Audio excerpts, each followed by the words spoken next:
हे 5-6 अशा काळी मिऱ्या घेतलेल्या आहेत, काळं मीठ घेतलेलं आहे आणि हे जिरं घेतलं आहे बघा. हे घेतलेलं काळी मिरी जरा गरम केल्या आणि जिरं थोडं असं आपण आता ह्याच्यात जरा बारीक करून घेऊया.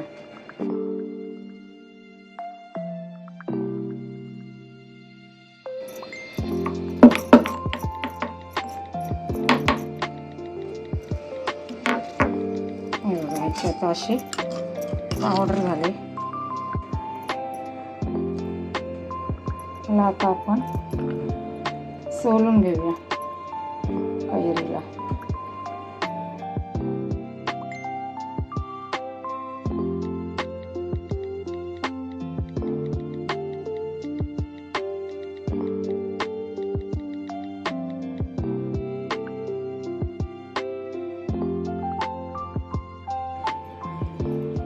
थोडंसं पाणी टाकू, जास्त नाही घ्यायचं, थोडंसं. आणि कुकरला आता लागलं, एक शिट्टीच करायची. हे बघा आता हे मी कुकरमध्ये ठेवते. त्याला एक शिट्टी आपण होऊन द्यायची.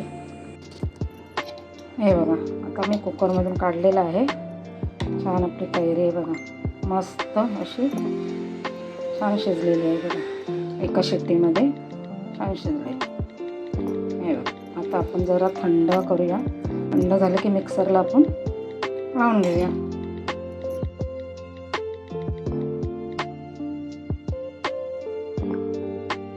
ह्याच्यात आपण जरा गूळ टाकूया.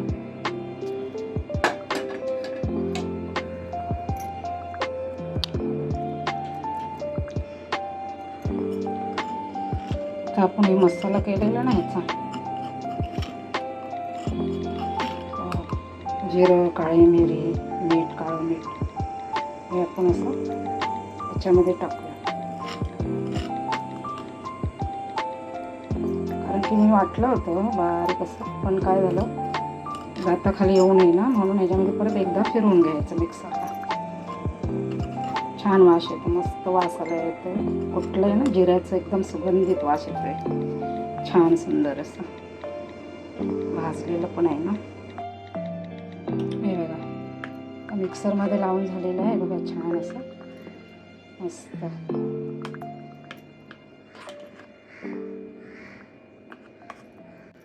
असं करून ना मस्त बरणीमध्ये असं ठेवून द्यायचं, आणि जेव्हा लागेल तेव्हा आपले ग्लासाप्रमाणे घ्यायचं. 3 चमचे 4 चमचे घ्यायचं आणि त्याच्यामध्ये पाणी घ्यायचं 2 चमचे, जसं तुम्हाला हवं तसं. हे बघा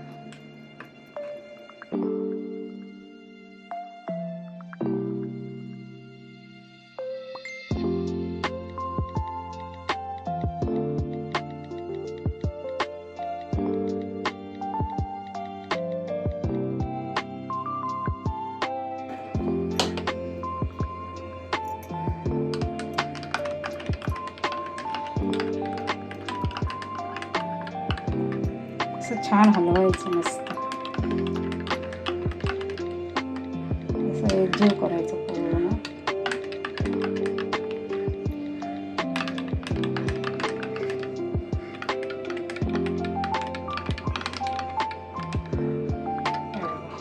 सुंदर असं छान वाटतं ना, दिसायला पण छान दिसतं आणि टेस्ट पण छान लागते, एकदम सुंदर मस्त. उन्हातून असं आलंच ना बाहेरून, असं ठेवलेलं करून ठेवलेलं असेल की असं पाण्यामध्ये फक्त घ्यायचं टाकून.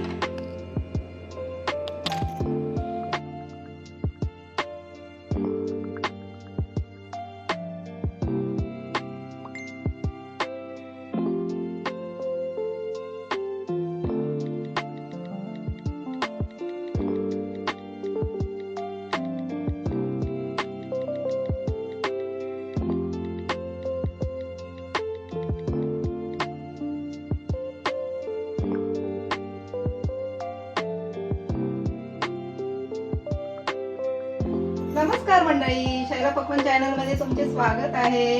हे बघा मी आज कैरीचं पन्ह केलेलं आहे, सुंदर असं मस्त. हे आता उन्हाळ्यामध्ये मस्त पिल्यानंतर खूप थंडगार वाटतं, एकदम मस्त आणि टेस्टी पण लागतं खूप छान.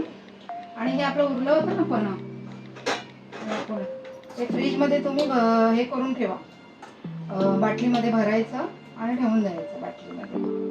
आणि जेव्हा लागेल ना तेव्हा 3-4 चमचे असे ग्लासमध्ये घ्यायचं आणि पाणी घ्यायचं. नक्की करून बघा तुम्ही. आणि आवडलं असेल तर माझ्या चॅनलला सब आणि लाईक नक्की करा आणि कमेंटमध्ये पण सांगा कसं वाटलं तुम्हाला पण. चला भेटूया.